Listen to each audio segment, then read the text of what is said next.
welcome to another Sanctuary Sunday. Sanctuary, yes, the day where I try to cover something other than war games.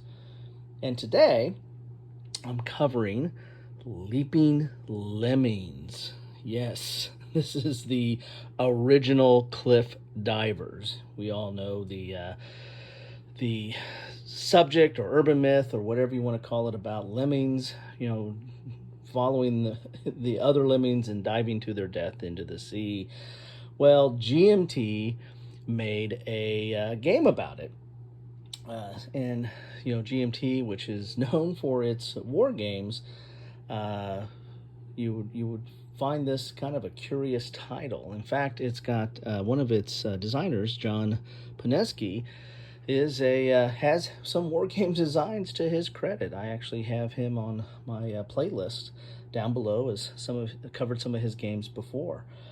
So what are we getting in this box, and why am I covering it today on Sanctuary Sunday? Well, I started a while back a playlist on nature games or nature-themed games that deal with animals or the wilds or aspects of plant life or nature and the like. And this is Lemmings, so this falls into that list. So I thought I'd cover this because this is an interesting game for several reasons. I mean, the topic itself is kind of catchy, lemmings running to their death. I guess that's catchy.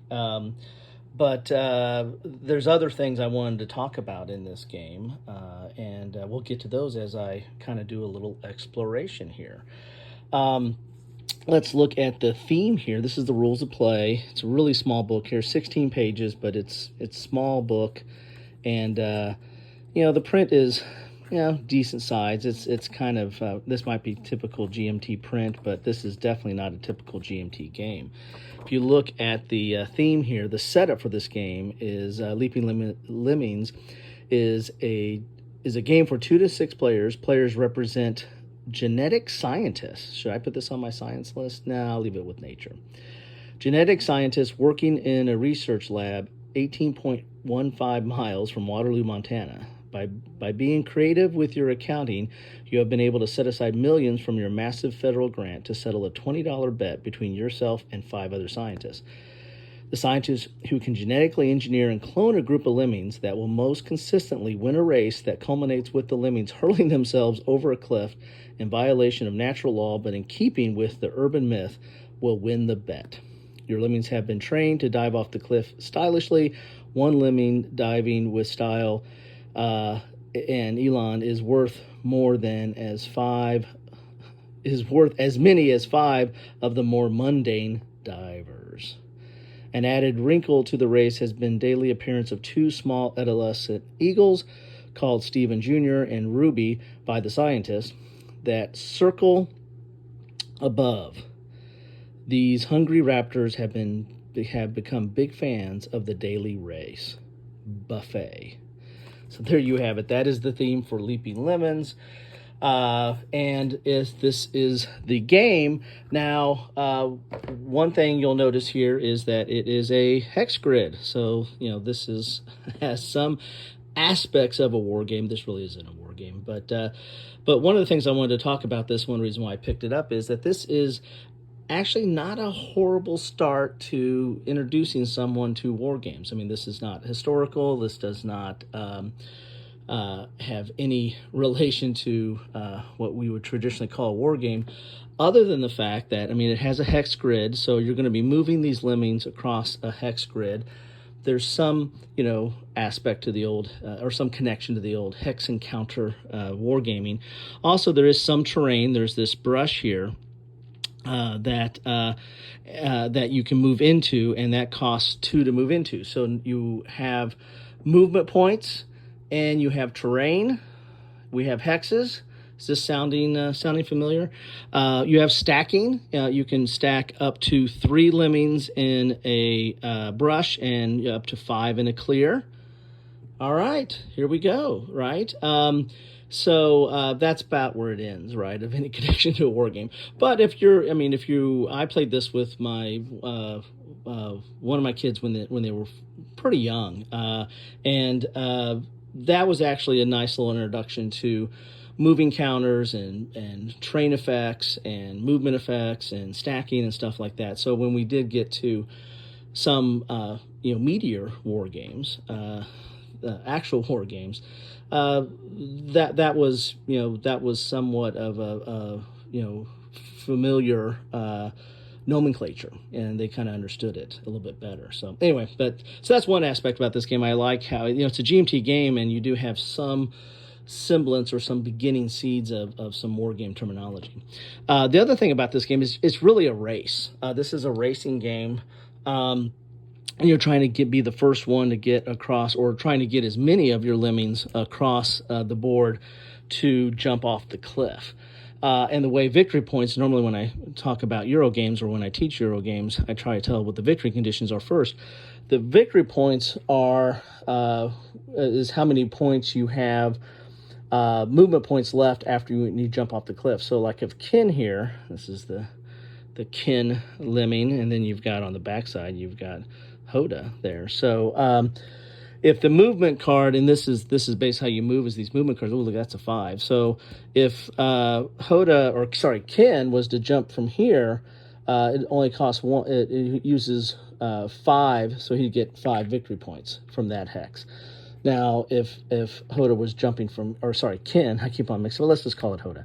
If Hoda was jumping from this hex, it'd be 1 and then 4. So then you'd put this here, and he would have 4 victory points. That's how you get victory points. And you have a victory point track down here to keep track of it, and then once you've gone over the track up to 20, you flip it over, and then you start counting again, so there'll be 21, 22, and so on. So that is how you win the game, is you go through, and there's an end of game over card that you shuffle into, I think, the bottom 5 of the deck, and that's going to, so that each time you play the game, you're not going to know when the game's going to end. But when you flip over that game over, then the game's over, then whoever has the most victory points win. So that is how you win the game. So how do you play the game? Well, on each turn, you're going to, there's going to be a start player, there's going to be the eagle player, and they're going to roll the dice. And I rolled off the board here. So 1 and 1. So what that means is 1 goes with Ruby, and the 1 red goes with Ruby, and the 1 blue goes with Steven Jr. And these eagles can move 1 area. So you see these different areas that you have here on the board that are delineated by black lines. So the person who is the eagle player this turn, and that will pass around to all the players. You can play up to 6, and I have this set up for a 3-player game.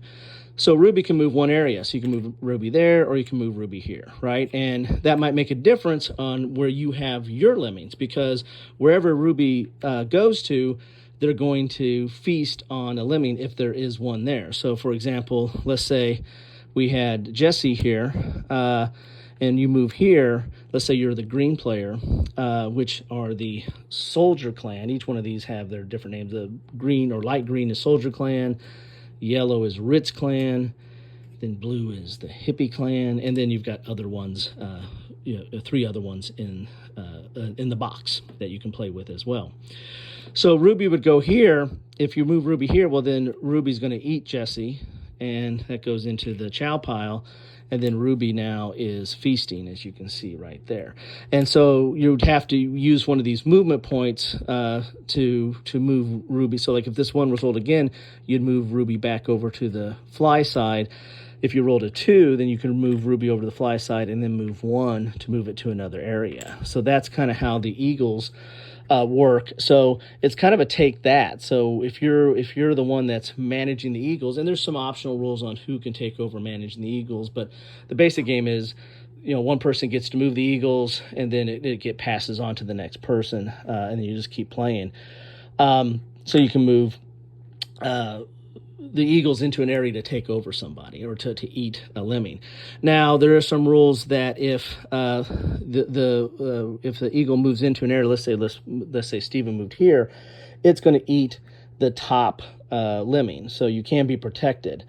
So if you wanted to move here, then it would eat the top lemming, and then this would be feasting. So there is some protection by being on bottom, but when you're on bottom, you also get blocked. So let's say if I had, let's see 1, 2, 3, 4, 5. The 5 movements up, and so I move. It's turn to move Letitia here. So I go 1, 2, 3, 4, 5. I can block now. I can block Carol. So when it's Blue's turn, they can't move Carol because it's blocked. Now, if it's a situation where they can't move any of their other lemmings, then Carol can claw to the top, I think is what it's called, and then move.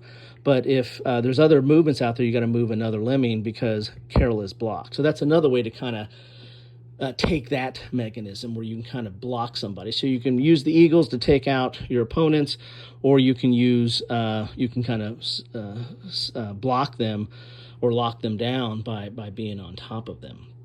Now, when you move into, and that's all based on the movement points that are in here. Also, you can move into these areas that have pellets. And when you don't get the pellet when you move in there, but you get the pellet when you move out. So the next time Steve here moves out from this area, this owner of this of the light green will get this pellet. And these pellets could be points. This is automatic victory points. So they would record there, or they could be favors. And so if you collect enough favors, you can actually get some new cards here. So favors increase the value of the current movement card by 1 for your clan, but not above 5. So if you can, well, you couldn't add it to that, but let's say this was, these are both 5s. Good shuffling there.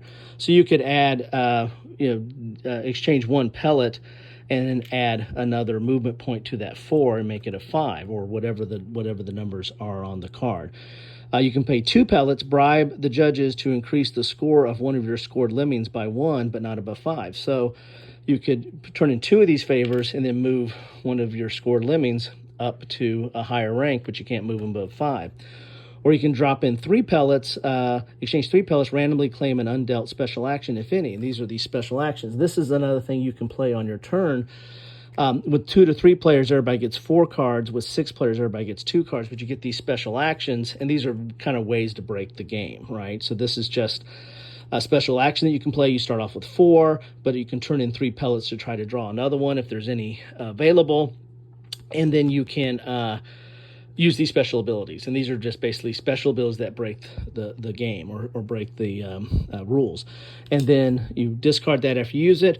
You also, every player has this special ability that's built into their clan, where you flip this over and you can turn any card into a 5. So you can use this once, you flip it over, and then you can turn any card. You would probably wouldn't want to turn a 4 into a 5, but like the 2, you might want to turn a 2 into a 5 to move your lemming a lot farther down the road.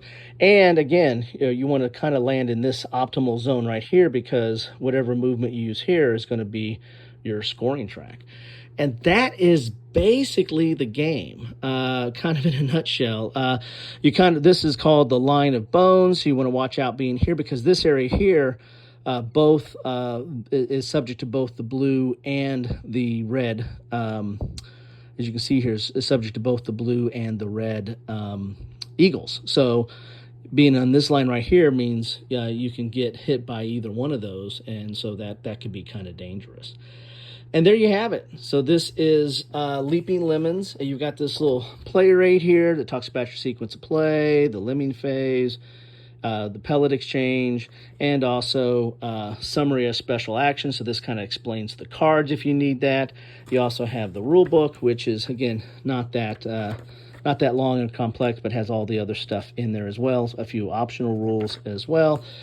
So this is it. This is Lemmings. So, I mean, this could have been, I guess, it is thematic, right? Your lemmings are jumping to their death, and it's how stylish they jump. Do you get the extra points? So I guess there is a theme there, but I'm putting this in my nature playlist, so feel free to comment on that or enjoy it as you wish. But this is the game. Again, it's a race game at heart, but I like the fact that it introduces some elements of movement and terrain effects and stacking. So you're getting some basics of wargaming elements in here with in a game that's not a war game or even close to one. So anyway, that's what I have for you today. Love to know your thoughts on this game, what you think about this. If you even knew that GMT produced such a game, love to know any of your thoughts on that. Anyway, that's what I have for you today.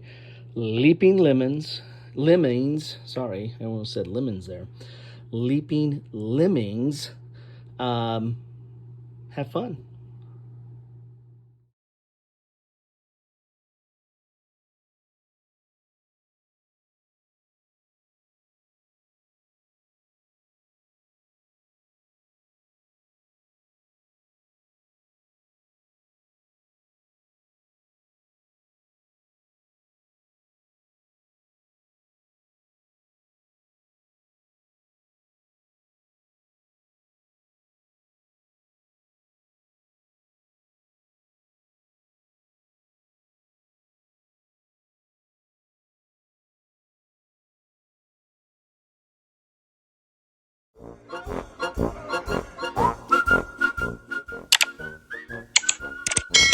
Thanks for watching.